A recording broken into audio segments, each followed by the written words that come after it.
우리가 오래간만에 다시 요한복음으로 돌아왔습니다. 지금 우리가 같이 나누고 있는 말씀은요, 요한복음 13장부터 16장까지 예수님의 그 주옥과 같은 고별 강론의 한 가운데 있는 말씀입니다. 자, 우리가 오래전에 이 고별 강론이 시작되는 부분을 다시 한번 좀 상고해 봤으면 좋겠어요. 요한복음 13장 1절에 보니까 6월절 전에 예수께서 자기가 세상을 떠나 아버지께로 돌아가실 때가 이른 줄 아시고 세상에 있는 자기 사람들을 사랑하시되 끝까지 사랑하시니라. 자, 누구나 세상을 떠나게 되면은요, 아마 오랫동안 함께 살았던 사람들을 사랑하게 될 것 같습니다. 정말 사랑하게 될 것 같아요. 예수님도 여기 보니까 끝까지 사랑했다. 정말 최고로 사랑을 했다. 그런 말씀인데 그 제자들을 사랑하셔서 정말 사랑이 진하게 묻은 유언과 같은 말씀들을 이렇게 해주시고 계십니다. 특별히 오늘은 이렇게 말씀을 시작하십니다. 18절에 보니까 세상이 너희를 미워하면 너희보다 먼저 나를 미워한 줄 알라. 자, 우리가 몸담고 살아가고 있는 세상이잖아요. 자, 이 세상과 우리 믿는 자들의 관계, 세상과 교회의 관계, 이거에 관해서 아주 중요한 말씀을 지금 주고 계십니다. 자, 우리가 먼저 사실 세상이라는 게 뭔가, 세상을 우리 영어로도 그렇고 여기 헬라어로 코스모스라 그러는데 그 세상의 의미가 성경에 굉장히 다양하게 나오고 있습니다. 그냥 단순히 세상에 살고 있는 사람들, 하나님이 세상을 이처럼 사랑하사 독생자를 주셨으니 할 때 우리가 그것은 세상 사람들을 지칭하는 것으로 생각하면 좋을 것 같습니다. 자, 그런가 하면은 사단이 통치했던, 그의 권세를 가지고 통치했던 이 우주 영역, 그래서 예수님은 그를 세상 임금이다 이렇게 지칭을 하셨어요. 자, 그런가 하면 존 하워드 요더라고 하는 신학자는요, 자, 여기서 성경에서 말한 세상이라는 것은 구체적으로 정치, 경제, 정사, 권력, 또 우리 문화라든지 문명, 이 모든 것의 복합체인 국가를 가리키는 것이다. 이렇게 이제 이야기를 했습니다.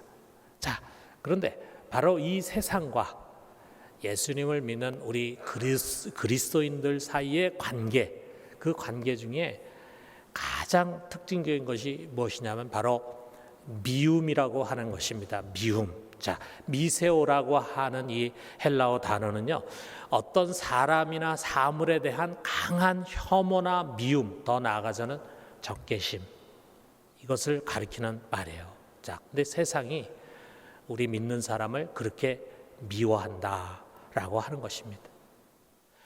여러분, 지금까지 살면서 누군가로부터 혹은 어떤 그룹 안에서 이런 미움의 대상이 돼본 적이 있습니까? 자, 누구나 이런 미움의 대상이 되면은요, 정말 불편하고 그리고 불쾌하죠. 자기를 미워하는 사람이 있는 곳에는 가고 싶어 하지 않죠. 또 그것이 뭐 동창회라든지 또는 동호회 같은 그런 사교 모임이라고 하면은 막 금방 발을 끊어버릴 것입니다. 자, 그러나 그것이 직장이나 또는 가족 내에서 일어나는 일이라고 하면 문제가 좀 다르죠. 왜냐하면 우리가 어서 쉽게 도망갈 수가 없어요. 자, 그런 것처럼 세상이 우리를 미워한다 그랬어요. 자, 그런데 우리는 그 세상에서 도망갈 수가 없습니다. 세상을 벗어날 수가 없습니다. 우리의 육신이 죽을 때까지 우리는 이 세상 안에서 살아야 합니다. 그런데 그 세상이 우리를 미워한다 이거죠. 자, 우리가 2000년 기독교 역사를 돌아보면은요, 정말 기독교는 많은 미움과 그리고 박해를 받은 종교라고 하는 것을 알 수 있어요. 초대교회는 유대인들로부터 많은 박해를 받았는데 얼마 지나지 않아서는 이제 로마 제국으로부터 아주 국가적인 탄압을 심하게 받았습니다. 그리고 복음이 처음 전해지는 곳은요, 어디나 대부분 박해와 더 나아가서는 순교의 역사를 갖고 있습니다. 지금도 이 지구촌 구석구석에는 예수를 믿는다는 것으로 그것 때문에 박해를 받고 미움을 받는 그런 사람들이 많이 있습니다. 자, 우리나라는 종교의 자유가 있지만 종교의 자유가 있다고 해도요, 우리가 안으로 들어가 보면은 신앙으로 인해서 미움이나 따돌림, 더 나아가서는 박해를 받는 일들이 있습니다. 집안에서 처음 예수를 믿는 사람 있잖아요. 여러분 중에 그런 경험을 하신 분들이 있을 거예요. 처음 예수 믿을 때 부모라든지 또는 형제로부터 박해를 받을 수 있어요. 또는 전혀 믿지 않는 가정으로 이제 시집을 가게 될 경우에 시댁에서 어려움을 당하죠. 집안에 좋은 일이 있으면 좋게 해석하지만 집안에 안 좋은 일이 있게 되면은 다른 종교가 들어와서 그렇다, 이렇게 이제 눈총을 줍니다. 정신적인 박해를 주는 거죠. 아마 우리 교우들 중에는 지금 그런 어려움을 가정에서 겪는 분들도 있을 겁니다. 또 직장에서도 우리가 직장에 있는 문화가 우리 신앙 양심으로 도저히 같이 동참하기 어려운 그런 것들이 있잖아요. 그래서 그런 것을 우리가 같이 하지 못하면은 그것 때문에 미움의 대상이 되기도 합니다. 자, 우리 사회 속에서도 우리 교회는 그렇게 크게 환영을 받지 못하는 것 같습니다. 교회나 교인이 잘못하기 때문에 지탄의 대상이 되는 경우도 많이 있죠. 그럴 때는 우리가 당연히 그 세상이 우리에게 가하는 책망이라든지 비난을 주님의 음성으로 듣고 그리고 겸손히 우리 자신을 돌아보면서 돌이킬 줄 알아야 합니다. 그러나 우리 교회가 교회답게 서 있다고 해서 세상이 우리를 다 환영하는 것이 아닙니다. 여러분, 우리가 믿는 가장 중요한 복음의 핵심이 무엇입니까? 오직 예수 그리스도를 믿음으로 구원을 얻는 거잖아요. 예수 이외에는 다른 구원의 길이 없잖아요. 우리가 그렇게 복음을 전하면은요, 세상은 독선적이라고 하면서 우리를 비난합니다. 자, 세상은 이 예배라고 하는 것이 우리 믿는 자들에게 얼마나 소중한 것인가를 이해하지 못해요. 자, 그래서 이렇게 전염병이 있을 때 먹고 살기 위해서 직장 나가는 것은 이해를 해요. 그래서 거기서 전염병이 번지거나 이렇게 하는 것은 안타까우면서도 한편으로 이해해. 그런데 예배드리기 위해서 교회 가는 것은 공격을 합니다. 그렇게 해서 여기서 무슨 전염병이 퍼지고 이렇게 된 것을 이해하지 못해요. 왜 꼭 그렇게 하는 것이 필요하냐? 여러분, 우리가 이런 사람들을 다 설득하려고 할 필요가 없습니다. 이런 사람들에게 다 우리의 신앙의 양태를 이해받으려고 할 필요가 없습니다.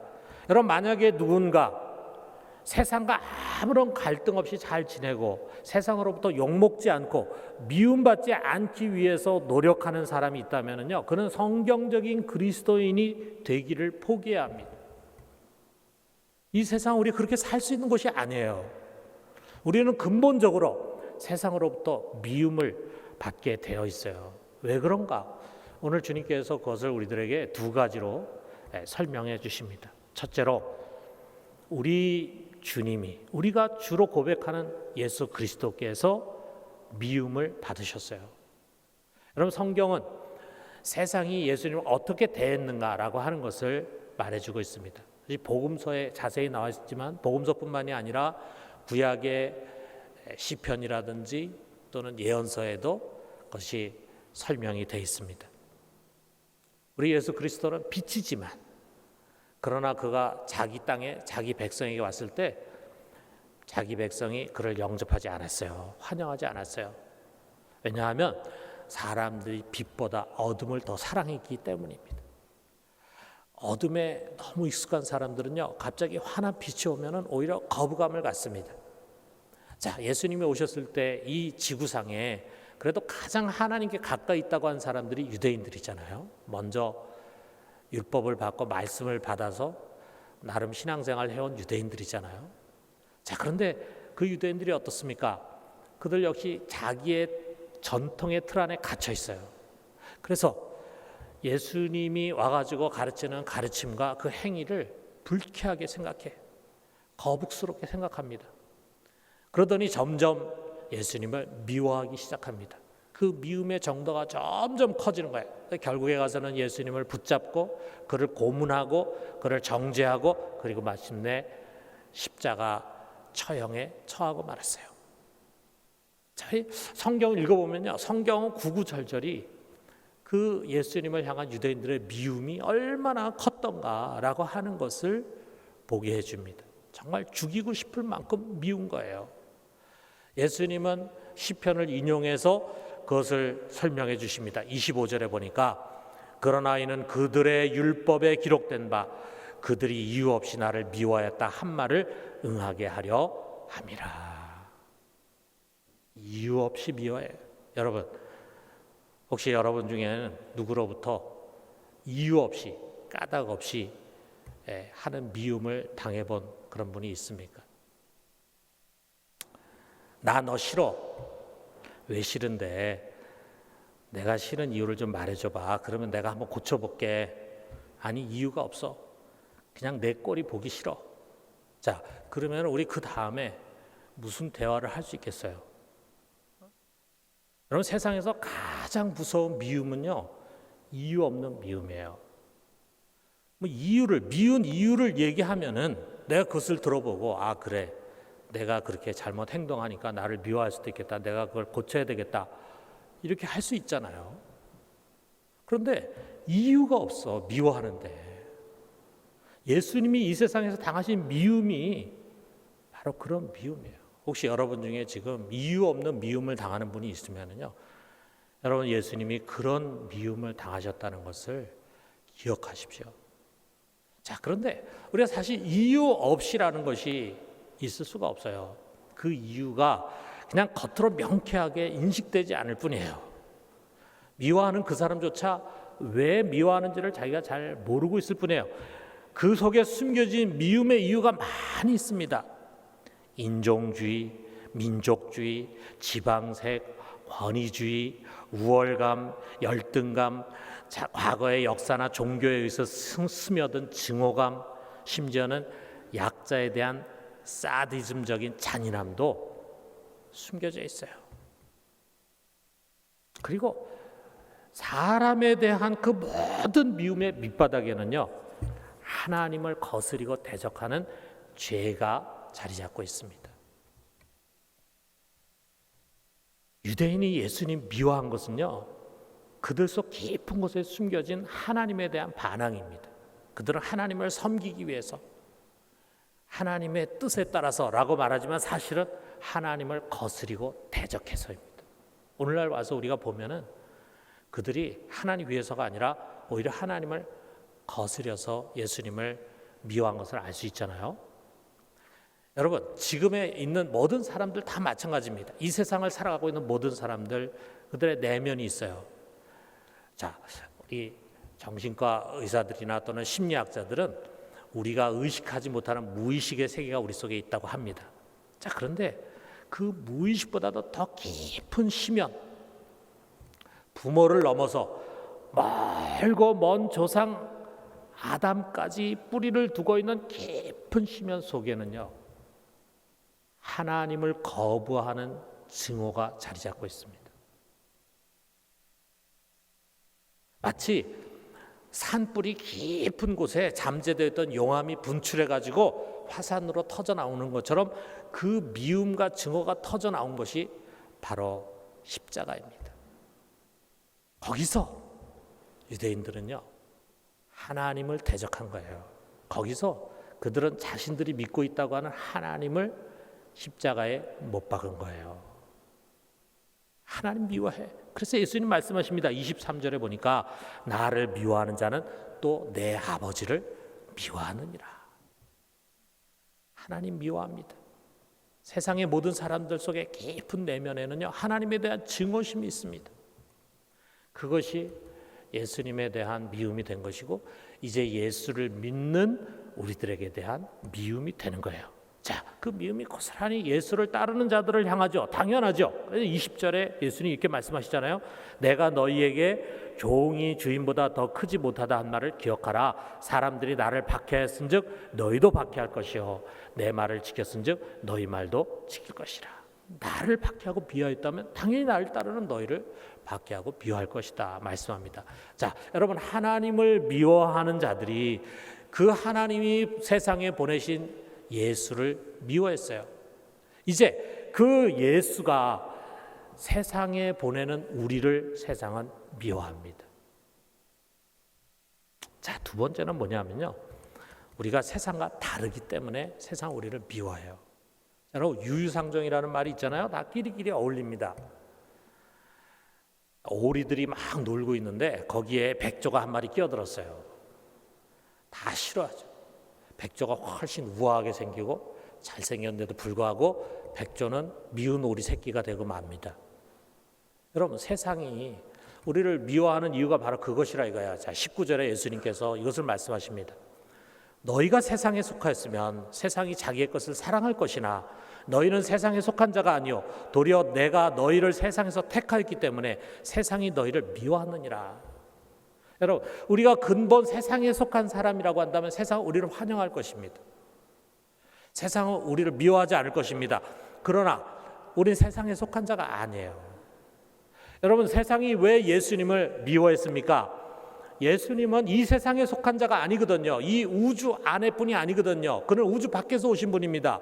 그는 저 하늘의 세계, 하나님 나라에 속한 분이에요. 완전히 이질적인 분이에요. 그렇기 때문에 이 세상에 있는 사람들이 예수님을 싫어하는 거예요. 예수님은 이 세상에 오셔서 땅의 것이 아닌 하늘의 것을 말씀하십니다.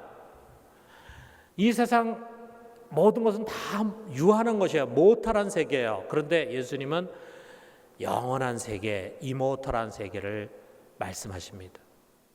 여기서 더 나아가서 예수님은 하나님 나라의 기준으로, 영원한 세계를 기준으로 이 세상을 바라보면서 죄로 말미암아 비틀어진 세상을 정죄하고 회개를 촉구해요. 여러분, 예수님께서 공생을 시작하면서 제일 첫 번째 주신 메시지는 이거잖아요. 마가복음 1장 15절이에요. 때가 찼고 하나님의 나라가 가까이 왔으니 회개하고 복음을 믿으라. 회개해라. 이제 곧 영원한 세계가 이 땅에 침투할 것이다. 하나님 나라가 올 것이다. 회개해라. 자, 이 말씀을 어린아이같이 받고 믿는 자는 그분 앞에 무릎을 꿇고 순종하면서 영원한 세계 속에 들어가게 됩니다. 그러나 이것을 거절하는 자는 그냥 단순히 거절하는 것으로 끝나는 것이 아니라 미워하게 됩니다. 여러분, 우리도 예수님과 마찬가지예요. 우리 모두는 본래 세상에 속한 사람이었지만 주님께서 우리를 세상에서 택하셔서 부르셨어요. 그래서 우리는 더 이상 이 세상에 속한 자가 아닙니다. 여러분, 우리 모든 그리스도인들에게 지금의 나는 예수를 믿기 이전의 사람이 아니에요. 여러분, 다 예수 믿기 이전에 사람이 있었잖아요. 그런데 우리는 더 이상 그 사람이 아니에요. 그 옛사람은 죄에 대해서 죽었고 세상에 대해서 죽었어요. 관계가 다 끊어졌어요. 세상에 속한 자가 아닙니다. 이제는 하늘의 시민권을 가진 하나님 나라의 백성으로 거듭났습니다. 그런 뒤에 우리는요, 하늘에 속한 자가 됐는데, 하늘에 다시 태어난 자가 됐는데 다시 세상으로 보내졌어요. 그래서 예수를 믿기 전과 이후에 나는 똑같이 이 세상에 살았지만, 그러나 나의 존재라든지 신분이라든지 삶의 목적이 다 달라졌어요. 나는 영원한 생명을 가진 자로서, 또 참 진리 되신 예수 그리스도의 증인으로서 세상 한가운데로 보내졌습니다. 그것이 바로 지금의 나입니다. 그렇기 때문에 여러분, 우리의 존재 자체가 세상으로부터 미움을 받게 되어 있습니다. 빛의 자녀인 우리들은요, 세상과 근본이 다르기 때문에 세상의 빛이 될 수 있어요. 동시에 우리는 세상과 다르기 때문에 세상의 미움을 받게 됩니다. 세상 모든 사람들이 다 흘러가고 있는 그 가치와 관습, 그런 거 있잖아요. 관행, 그런 거 우리 신앙인들은 종종 거부하고 거슬러 갑니다. 세상은 자신의 불의와 부정에 말없이 같이 어울려주기를 바라요. 그런데 우리 신앙인들은 그런 것에 동조하지 않습니다. 그러면 세상은 불편해하고 미워합니다. 여러분, 성경은 분명히 이렇게 말합니다. 디모데후서 3장 12절에 있는 말씀, 오늘 우리가 이것을 가슴에 담읍시다. 자, 우리 같이 한번 읽읍시다. 무릇 그리스도 예수 안에서 경건하게 살고자 하는 자는 박해를 받으리라. 여러분, 우리 모든 그리스도인들은 경건하게 살려고 해야 되지 않겠어요? 하나님 경외하고 하나님 말씀대로 살고 의롭게 살려고 해야 하지 않겠습니까? 자, 우리가 그렇게 살려고 노력할 때 어떤 결과가 주어지는가? 세상이 우리 박수치고 칭찬하는 게 아닙니다. 오히려 세상이 우리를 미워하고 핍박한다고 그랬어요. 자, 그렇다면은 여러분, 누구든지 아무런 갈등이 없이 세상 사람과 잘 지내고 그저 무탈하게 살려고 한다면요, 그는 복음과 경건과 의를 포기하고 그냥 세상에 무릎 꿇고 타협을 해야 합니다. 사랑하는 성도 여러분, 우리가 크건 작건 간에 세상으로부터 받는 미움을 두려워하지 맙시다. 여러분, 신앙 때문에 세상에서 어려움을 당할 때 우리가 이렇게 생각하기 쉽습니다. 내가 하나님 잘 믿으려고 하는데 왜 나에게 이런 일이 일어나는 거지? 왜 이렇게 불편한 일이 생기는 거지? 그러면서 당황해하기 쉽습니다. 그렇기 때문에 예수님께서 미리 우리들에게 그 말씀을 주신 거예요. 너희가 그런 일을 당하게 되면은 당황하지 말라 이거죠. 오히려 그것은 우리가 세상에 속하지 않고 하나님 나라에 속해 있음을 말해주는 것입니다. 또 26절에 우리 주님께서요, 아버지께로부터 우리에게 보내주신 보혜 성령이 이 세상을 살아가는 우리들과 항상 함께 하십니다. 그분이 우리를 도와주시고 지켜주시고 세상에서 당하는 모든 고난과 어려움 가운데서 우리를 보호하셔서 살 수 있는 길을 열어주십니다. 자, 여러분, 우리가 이제 마지막으로 돌아볼 말씀은 이거예요.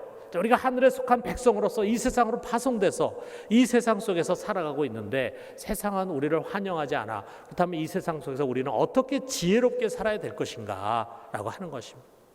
먼저 우리는요, 우리에게 찾아오는 고난과 어려움이 우리의 게으름, 또 우리의 이기적인 행동, 또 우리의 악행으로 말미암은 것일 때 그것을 신앙적인 박해로 포장하려고 해서는 안 됩니다. 내가 잘못한 거예요. 그것으로 말미암아 내가 당하는 어려움이에요. 그런데 마치 내가 신앙인이기 때문에 저 사람이 날 미워하는구나, 이렇게 우리가 해석해서는 안 돼요. 그래서 자신을 피해자로 호도하는 것은요, 어떻게 보면 두 번이나 우리 하나님의 영광을 가리우는 것입니다. 여러분, 이것이야말로 어떻게 보면 우리 신앙인들이 걸려 넘어지기 쉬운 위선이에요. 위선. 그런데 우리가 잘못한 것이 없고 또 우리가 바르게 하려고 하고 말씀대로 살아가려고 할 때 세상으로부터 억울한 일을 당할 수 있습니다. 그럴 때 여러분, 우리는 그것을 똑같이 미움과 힘으로 대적하려고 해서는 안 됩니다. 여러분, 우리 겟세마네 동산에서 일어난 일을 알잖아요. 유대인이 예수님 잡으러 왔어요. 그랬을 때 제자 베드로가 분을 이기지 못해가지고 칼을 꺼내가지고 말고의 귀를 쳐가지고 귀가 떨어졌어요. 그때 예수님이 그걸 붙이면서 말씀하셨습니다. 내가 지금이라도 12영이나 더 되는 천사를 동원할 수 없을 줄 아느냐. 12영이면은 10,000명이 넘는 천사들이에요. 하나님은 하늘에서 그 수많은 하늘의 군대를 동원할 수 있습니다. 그럼 어떻게 했습니까? 우리 주님은 칼로 대적하지 않으셨어요. 그리고 묵묵히 십자가의 길로 가셨는데 결국 그 십자가로 승리하셨어요. 여러분, 우리는 십자가로 승리하는 자가 돼야 합니다. 우리 신앙인들이 말이죠, 세상에서 이런저런 어려움을 당하게 되면 우리도 모르는 가운데 우리 속에 미움이 차곡차곡 쌓이기가 쉽습니다. 나를 괴롭히는 사람에 대한 미움, 또는 새로운 문화라든지 또는 정치 권력에 대한 증오, 이런 것들이 우리 속에 쌓여요. 여기에 그치지 않고 이것이 하나님의 뜻이라고 하는 조급한 확신과 우리 손으로 이 문제를 해결해야 된다라는 생각에 사로잡혀, 그래서 하나님 믿는다고 하면서도 거짓과 술수와 힘을 동원하기도 합니다. 여러분, 이것은 우리가 악에게 지는 것입니다. 아닙니다. 여러분, 우리는 모든 시험과 증오 앞에서 선으로 악을 이기려고 해야 되고 우리의 신앙 양심이 허락하는 데까지만 책임 있게 행동해야 되고 그 나머지는 하나님의 손에 맡겨야 합니다. 사랑하는 성도 여러분, 우리는 우리가 속하지 않은 이 세상을 광야와 같이 살아가는 나그네고 이방인입니다. 또 우리는 이 세상 속에서 진리와 의의 증인들입니다. 우리는 세상의 빛이고 왕 같은 제사장들입니다. 그렇기 때문에 세상에서 우리는 미움과 시련을 당할 수 있어요. 그 시련과 어려움을 당하면서 우리는 세상을 섬기는 것입니다. 여러분, 세상에서 우리가 당하는 모든 어려움은 도리어 축복이라고 말씀하십니다. 예수님께서 산상수훈에서 제일 먼저 팔복을 말씀하셨잖아요. 그 팔복의 제일 마지막을 주님께서 이렇게 선포하십니다. 마태복음 5장 10절에서 12절 보니까 의를 위하여 박해를 받는 자는 복이 있나니 천국이 그들의 것임이라. 나로 말미암아 너희를 욕하고 박해하고 거짓으로 너희를 거슬러 모든 악한 말을 할 때에는 너희에게 복이 있나니 기뻐하고 즐거워하라. 하늘에서 너희의 상이 큼이라. 너희 전에 있던 선지자들도 이같이 박해하였느니라. 여러분, 이것이 세상이 주는 복과는 다른 하늘의 축복입니다. 우리가 이 세상에서 억울한 일을 당하고 미움을 당하면 하늘에서 우리의 상이 크다. 이 말씀으로 우리를 위로해 주십니다. 사랑하는 성도 여러분, 이 시대 우리가 이런 하늘의 복을 누리며 사는 자들 되기를 주님의 이름으로 축원합니다.